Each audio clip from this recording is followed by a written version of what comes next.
மூஞ்சி அவங்க ஞாபகம் இருக்கா? அவங்க வீடியோ யாராவது காட்டினாங்களா? கொஞ்சம் அடிச்ச கொண்டுக்கா சார். ஏதோ எங்கேயோ எடுத்து ஃபோட்டோ தான் நம்மளுக்கு ஃபேஸ்புக்கில் போடுறாங்க தவிர இது ஒரு பேப்பரில் எதிரியோ தனித்தனியாக ஃபோட்டோ போட்டு அவங்க அரெஸ்ட் பண்ண வீடியோ போட்டு அவங்க அரெஸ்ட் பண்ண ஜெயிலுக்கு தந்தாங்களா, அந்த வீடியோ போட்டு காட்டினாங்களா? காட்ட மாட்டாங்க. ஆனால் ஒரு நடிகர் ஒரு போதை பழக்கத்துக்கு போதையில் இருந்திருக்காருன்னு ஒரு காரணத்துக்காக ஒரு தீவிரவாதி மாதிரி ஒரு பயங்கரவாதி மாதிரி அவங்களுக்குள்ள அரெஸ்ட் பண்ணதில்லை. ஜீப்பில் ஏற்றினது இருந்தது, காரில் கொண்டு போகிறது இருந்து அவ்வளவு நாட்டில் குண்டு வச்சு ஒரு 200-3000 பேரை கொன்னது மாதிரி ஒரு அவ்வளோ பில்டப். போதை பழக்கம் வேற எங்கேயுமே இல்லை. போதை வித்தான் பாருங்க 2,000 கோடிக்கு, அவன் கூட சரியாக சில்லு வந்ததில்லை. இது வரைக்கும் வித்தவங்க கூட சில்லு கூட வந்ததில்லை. நான் சினிமாக்காரர்கள்லாம் ஆசைறேன், அதுக்கு நான் நியாயப்படுத்தலை. கொஞ்சம் உஷாராக இருக்கணும், நம்ம கொஞ்சம் உதாரணமாக இருக்கணும். நம்ம இந்த மாதிரி தப்புல மாட்டினா நம்மளை தேசத்துறைக்கு மாதிரி காட்டிடுவாங்க, இந்த உலகம் காட்டிடும் சினிமாக்காரனை மட்டும். ஆனால் தேசத்துறை பண்ணாலும் அப்படி காட்டாது. இந்த சின்ன சின்ன தவறு பண்ணவங்கள தேசத்துறை பண்ண அளவுக்கு நம்மளை காட்டிடும். அதில் சினிமாக்காரர்கள் கொஞ்சம் நம்ம கொஞ்சம் கவனமாகவும் இருக்கணும். இதில் காட்டுறது படம் தான். இதில் பெண்கள் வந்து தண்ணி அடிக்கிறாங்க, தம் அடிக்கிறாங்க. இது கதாபாத்திரம் பார்த்து மறந்துடணும். இதே இது ஒரு நடிகை வந்து எங்கேயாவது பக்கத்து தம் முடிச்சு ஒரு சீல் கிடைக்கிட்ட முடிச்சு அவ்வளோ ஒரு மாதத்துக்கு வச்சு செஞ்சுக்கணும். அது மாதிரி இந்த கைமாறாங்கிறது சயின்டிஸ்டாக சொல்கிறீங்க, நிறைய சமூக வலைதளங்களையும் இந்த மாதிரி மிருகங்கள் இருக்கான்னு சொல்லுவேன். மிருகங்கள் இருக்காங்க, வன்மம் கத்துறது. ஒரு படத்தை பார்க்காமலே எப்படின்னு தெரியாமலே அதை ஓச்சிருது. இது ஒரு நோய் இப்போ வந்துருக்கு. இப்போ ரோல் பண்ணுறது இவங்களுக்கு பிடிக்கலன்னா மக்களுக்கு பிடிக்கல நினச்சி வச்சிருது. இவங்களுக்கு பிடிக்கல வச்சுங்களே மக்களுக்கே பிடிக்கூடாங்கிற அளவுக்கு ரோல் பண்ணுறது. இது ஒரு மிருகம் தான். இதுக்குள்ளே போய் இன்னொரு நம்ம சேர்த்து வச்சுங்களே யாரும் படமே எடுக்க முடியாது, ரிலீஸே பண்ண முடியாது, அந்த அளவுக்கு ஆயிரும். நம்ம இயக்குனர் மாணிக் ஜெய் புது முயற்சி. நான் இந்த மாதிரி ஒரு கண்டென்ட் யாரும் பண்ணதில்லை, ஒரு புது முயற்சி. இந்த முயற்சி வெற்றி அடையணும்னா அதுக்காக நீங்கள் மனுஷனுக்கு போய் மிருகத்தோடு சேர்த்து வெற்றி அடிக்கிறதுக்கு என்ன மனிதர்களுக்குள்ள நல்ல ஆத்மாவோட அணுக்களை சேர்ப்போம் கொஞ்சம். அந்த மாதிரி அடுத்து ஒரு படம் எடுங்க. நன்றி, வணக்கம். అందరూ బాగున్నారా? ఎప్పుడు వచ్చారు? ఏం చేశారు? టీ అన్ని తాగారా? ట్రైలర్ చూసారా? బాగుందండి రాసండి, బాగలేదంటే బాగలేదని రాసండి, అంతే. ఏమైపోతుంది? ఓకేవాப்பா, ஆரம்பிக்கிறேன்ப்பா. சுந்தர தெலுங்கை பேசி എന്താ ചേട്ടാ എന്താ പറയുന്നത്? നീ చెప్పుకో, എന്താ പറയുന്നത്? ತುಂಬ ಚೆನ್ನಾಗಿತ್ತು. ಒಂದು ನಮ್ಮ ಡೈರೆಕ್ಟರ್ ಅಸೋಸಿಯೇಷನ್ ಸೆಕ್ರೆಟರಿ ಇದವರು ಹೇಳಿದ್ದಾರೆ ಈ ಸಿನಿಮಾ ನೋಡ್ಬಿಟ್ಟು.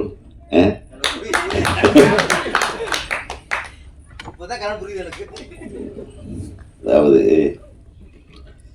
மொழி ஒரு பிரச்சனையே இல்லை.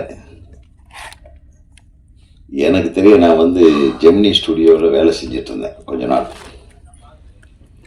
அந்த ஜெமினி ஸ்டுடியோவில் வேலை செஞ்சிட்டு இருக்கும்போது ஒரு நிகழ்வு,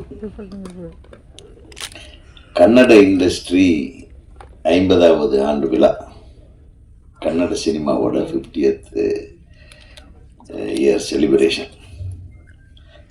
அதுக்கு ஜெமினியிலிருந்து யாராச்சும் ரெப்ரசன்டேட்டிவ்ஸ் போகணும்னு என்னையும் என்னுடைய நண்பர் இயக்குனர் ராஜா ரவி அவர்களையும் அனுப்பி வச்சாங்க ஜெமினியிலிருந்து. நம்ம வந்து ஒரு நல்ல ஒரு இம்பார்ட்டன்ட் சீட்டு கொடுத்தாங்க. அப்போ நான் டைரக்டர் ஆகலை. அப்போ போய் உட்கார்ந்துட்டு இருக்கும்போது யாருப்பா அந்த ஃபங்க்ஷனுக்கு வர்றாங்கன்னு பார்த்தா ராஜ்குமார் சார் வர்றாரு. அப்போ வந்து சிஎம் பேர், நல்ல பேர் மறந்துட்டான், கன்னட சிஎம், கர்நாடகா சிஎம் பங்காரப்பா முன்னாடி இருந்தார் அவர். ஹெக்டே, ராமகிருஷ்ண ஹெக்டே. ஆமாம், ஹெக்டே சிஎம். அப்புறம் சௌகர் ஜானகி அம்மா, அதுக்கப்புறம் வாணிஸ்ரீ, அப்புறம் ஆர்த்தி, விஷ்ணுவர்தன், அப்புறம் அந்த அந்த பட்டாளம் ஃபுல்லாக அதோடு சேர்த்து நம்ம சூப்பர் ஸ்டார் ரஜினிகாந்த் எல்லாரும் மேடையில் இருக்காங்க. அங்கே வந்து பார்த்தேன் நான் இந்த மொழி பிரச்சனை வரும்போது எப்படி அதை ஹேண்டில் பண்ணாங்க அப்படின்றது நான் கண்ணாட பார்த்தேன். ஒவ்வொருத்தரும் பேசும்போது எல்லாம் கன்னடத்தில் பேசினாங்க. ஹெகடே பேசினார், மற்ற கன்னட நடிகர்கள்லாம் பேசினாங்க. அதுக்கப்புறம் ஃபைனலாக ராஜ்குமார் சார் பேசுறதுக்காக வெயிட்டிங்க. ரஜினி சார் பேசலை, அதுக்கு முன்னாடி இந்த அம்மா பேசுகிறாங்க. யார்? சௌகார் ஜானகி அம்மா வந்து அவங்க அழகாக கன்னடத்தில் ஆரம்பித்து தமிழில் பேச ஆரம்பித்தாங்க. ஒரே சவுண்டு விட்டாங்க.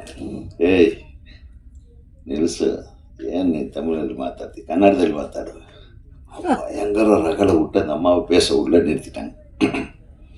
அதுக்கு முன்னாடி சரோஜா தேவி பேசினாங்க. சரோஜா தேவி பேசி முடிக்கும் போது நானே எனக்கு ஜாஸ்தி வாய்ப்பு கொடுத்தது எனக்கு தமிழ் இண்டஸ்ட்ரி தான் அப்படின்னு சொன்னாங்க. அப்புறம் தான் இந்த சத்த ஆரம்பிச்சிட்டாங்க. இது வந்து மொழியை வந்து எதற்கு பயன்படுத்துகிறோன்றது தான். எந்த உணர்வை தூண்டுவதற்கு மொழியை பயன்படுத்துகிறோம். அந்த இடத்துல பெரிய ரகலை ஆயிடுச்சு. அந்த உணர்வை தூண்டி விட்டுட்டாங்க ஜனங்க. அப்படி இப்படி ராஜ்குமார் சார் வந்து நில்லுங்க நில்லுங்கன்றார். அவர் கையாட்டின உடனே கத்தி நில்லு. அவரு நம்ம கன்னடದಲ್ಲಿ பாட்டு பாடி அப்படின்றாங்க. அவர் அதெல்லாம் பாட்டு பாட முடியாது, நம்ம கூப்பிட்டுருக்கோம். தமிழ் ஆளுகளையும் சரி, எல்லா லாங்குவேஜ்லேருந்து எல்லாத்தையும் நம்ம கூப்பிட்டுருக்கோம். நம்ம அவங்கள மதிக்கணும். அதே மாதிரி தான் நம்மளை அவங்க மதிக்கிறாங்க. அடுத்து ரஜினிகாந்த் அவர் மாத்தாಡ್ತಾ ಇದ್ದಾರೆ அப்படின்ட்டார். எனக்கு உங்களுக்கெல்லாம் ரஜினி சார், நிறைய பேர்த்துக்கு ரஜினி சாரை பிடிக்கும், சில பேர்த்துக்கு பிடிக்காது, சில பேர் கமல் சாரை பிடிக்கும், அதெல்லாம் வேற விஷயம். என்னை வியக்க வைத்த ஒரு மனிதர். அப்போ பெரிய ரஜினி சார் ஃபேன் இல்லை. அப்போ ரஜினி சார் படம்னா விரும்பி பார்ப்பேன். அப்போல்லாம் நம்ம எல்லாம் சிவாஜி ஃபேன் தான். நான் ரஜினி சார் அன்னைக்கு பேசின ஒரு ஸ்பீச் இருக்கு பாருங்க, எக்ஸ்ட்ராடினரி ஸ்பீச். அது அவரே ஞாபகம் வச்சிருக்காருன்னு தெரியாது. என் மனசுல செம்ம கிளாப்ஸ். அவர் என்ன பேசியிருப்பாருன்னு நினைக்கிறீங்க? நான் சொல்றேன். கன்னடத்தில் பேசினார். கன்னடத்தில் பேசும்போது சொன்னார், நான் வந்து இங்கே கண்டக்டரா. அவருடைய கதையை சொன்னார். தேவர் ராஜ்குமார் என்னது அவர் என்னை கூப்பிட்டு, டே நீ எல்லாம் கருப்பாக இருக்க, நீ எல்லாம் நடிகனாக முடியாது, போடா வேற ஏதாச்சும் வேலையை பாடுறாருன்னு துரத்தி விட்டார் என்ன அப்படின்னாரு. கன்னடத்தில் சொன்னார். ஆனால் என்னை கூப்பிட்டு நடிக்க வச்ச ஒரே ஆளு பாலச்சந்தர் சார் தானே அப்படின்னா. எல்லாம் அமைதியாயிட்டாங்க. ஒரு விஷயத்தை மட்டும் சொல்றேன், லாங்குவேஜ்ங்கிறது நம்ம நினைக்கிறத அடுத்தவங்களுக்கு கம்யூனிகேட் பண்ற ஒரு கம்யூனிகேஷன் இன்ஸ்ட்ருமெண்ட்.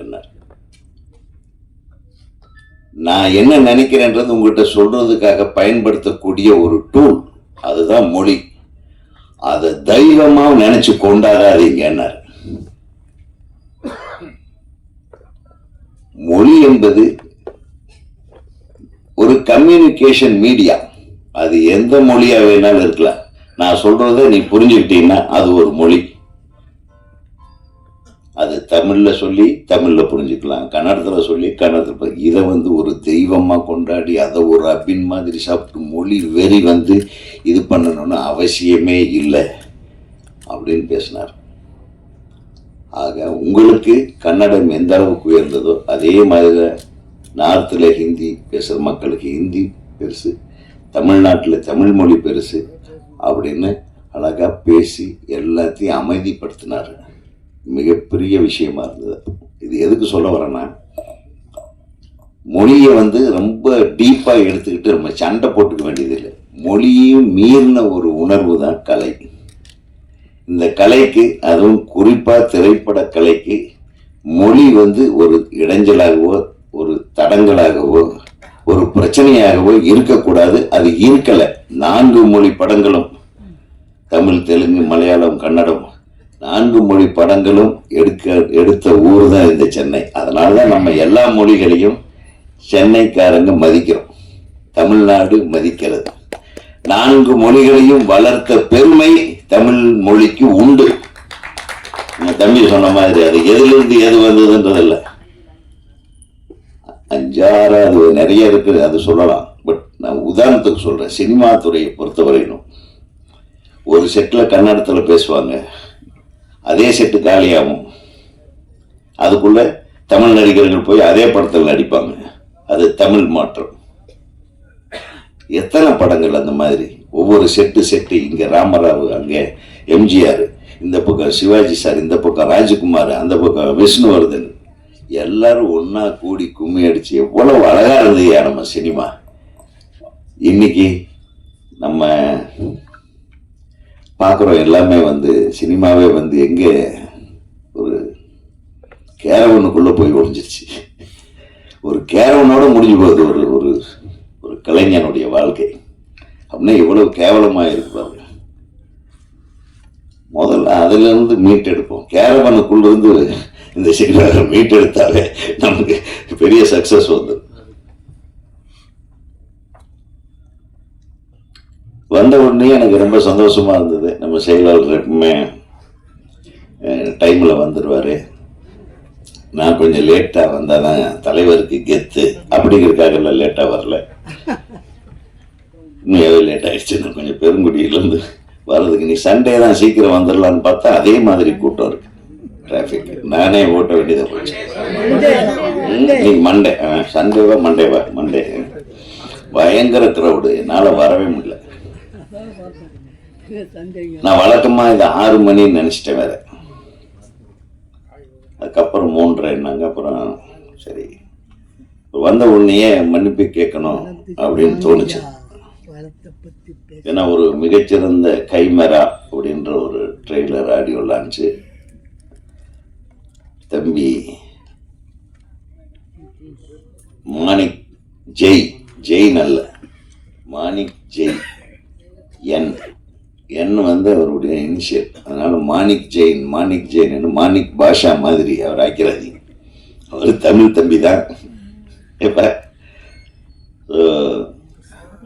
ஹீரோ ஏண்டாப்பா இப்படி பேசுறாருன்னெல்லாம் ரொம்ப ஃபீல் பண்ண வேண்டிய அவசியம் இல்லை. மெதுவாக கொஞ்ச நேரம் யோசனை பண்ணாரா அது அவர் இந்த டிஎன்ஏ எடுத்து அவருக்கு இன்ஜெக்ஷன் பண்ணி விட்டாங்க.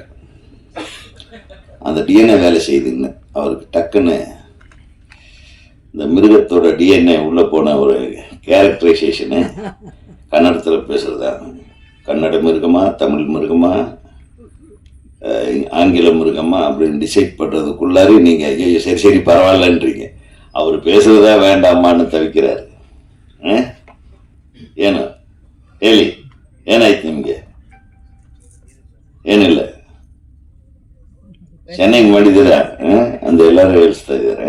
There all appreciating you, wish you all the best. So இந்த மாதிரி மனித மிருகம் வந்தால் நம்ம பாட்டே இருக்கே, மனிதன் பாதி மிருகம் பாதி. நம்மளே நானேன்னு கமல் சாரே பாட்டாரு, அவரே மிருகம்னு சொல்லிட்டாரு. அப்புறம் எல்லா மனிதனுக்குள்ளேயும் மிருகம் இருக்கு. அந்த ஒரிஜினல் மிருகத்தை கொண்டாந்து அந்த மனுஷன் நல்லவன் ஆயிடணும். எப்படி நெகட்டிவ் ப்ளஸ் ஆயிடும்ல. நீ அப்படி எடுத்துருந்துருக்கலாம், நீ எப்படி எடுத்துருக்கே தெரியல. ஒரு மனுஷன் ஒரு மிருகத்தோட இது ஒன்று அவன் ரொம்ப நல்ல மனுஷன் ஆயிடுவான். இது நல்லா இருக்குமே கதை. Negative positive. ஒரு நல்ல மனுஷனோட இதில் மிருகத்தோட டிஎன்ஏவை மிக்ஸ் பண்ணா அவன் கெட்டவன் ஆகலாம். பேரர் சொன்ன மாதிரி அவரையும் சேர்த்து 95% எல்லாம் மிருகங்களா தானே இருக்கும்ட்டாரு.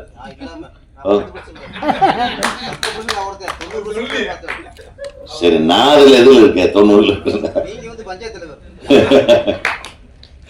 ஸோ அழகாக இந்த டிஎன்ஏ எப்படி வேணாலும் வேலை செய்யும், நல்லாவும் வேலை செய்யும், தப்பாகவும் வேலை செய்யும். ஏன்னா டிஎன்ஏக்குள்ளே போய் டிஎன்ஏவை சேஞ்ச் பண்ணுறதுன்னு டிஎன்ஏவை வச்சு சேஞ்ச் பண்ணலாம். டிஎன்ஏவோட கேரக்டரை சேஞ்ச் பண்ணுறது தான் வந்து அந்த டெக்னாலஜிக்கு பேர் வந்து என்ன சொல்லுவாங்க, மரபியல் மாற்றம். மரபியல் மாற்றத்தை மரபணு இல்லை, மரபியல், மரபணுவை எடுத்து மரபணுவையே மாற்றம் பண்ணது, மரபணுவை சேஞ்ச் பண்ணுறது. அப்படி வந்தது தான் இந்த ஹைபிரிட் விதைகள் எல்லாம். அதெல்லாம் நல்ல விஷயத்துக்கு பயன்படுத்துகிறாங்க. இது வந்து இந்த மிருகத்துக்கிட்ட இருந்த இந்த மரபணுவை எடுத்து இதுக்குள்ளே விட்டு ஏதோ பண்ணியிருக்கீங்க, அதில் மாட்டிட்டு இந்த பிள்ளைங்கள்லாம் அவஸ்தைப்படுறாங்க போல இருக்கு. படத்தில் நல்ல அழகான பிள்ளையை கூப்பிட்டு வந்து இந்த மிருகத்துக்கிட்ட விட்டு அவன் நல்லவனை மிருகமாக்கி கசாப்பு கடை மாதிரி. ஆக மொத்தம் இந்த படம் ரொம்ப சுறுசுறுப்பாக இந்த ட்ரெய்லர் பார்க்கும்போது பெரிய இம்பேக்ட் கிரியேட் பண்ணியிருக்குன்னு எல்லோரும் ஃபீல் பண்ணாங்க. நான் உட்காந்து பேசும்போது செயலாளர் சொன்னார், மீரா கதிரவன் அவர்களும் சொன்னார். அதெல்லாம் உண்மையிலுமே பாராட்டுறேன் தம்பி. ஆக மொத்தம் எது எப்படியோ சின்ன படங்கள் எல்லாம் ஓடணும். இந்த மாதிரி முயற்சி எடுக்கிற படங்கள், ஒரு படத்தை எடுத்துட்டு ஒரு மனுஷன், ஒரு டைரக்டர் எவ்வளவு கஷ்டப்பட்டான்னு, கிட்டத்தட்ட 2.5 வருஷ காலம் கஷ்டப்பட்டிருக்கான் மீரா கதிரவன் அவர் எடுத்த படத்தை வச்சு. அவ்வளவு போராட்டம், சாதாரண விஷயம் இல்லை ஒரு படம் பண்ணுறதுன்றது. நீ படம் பண்ணி முடிச்சிருது ஈஸி, அதை கொண்டாந்து வியாபாரமாக்கி இந்த போட்ட காசை எடுத்து ப்ரொடியூசருக்கு கொடுக்கணும்னு நினைக்கிறதோ, செலவு பண்ண காசை பிடிக்கணும்னு நினைக்கிறதோ ரொம்ப கஷ்டம்.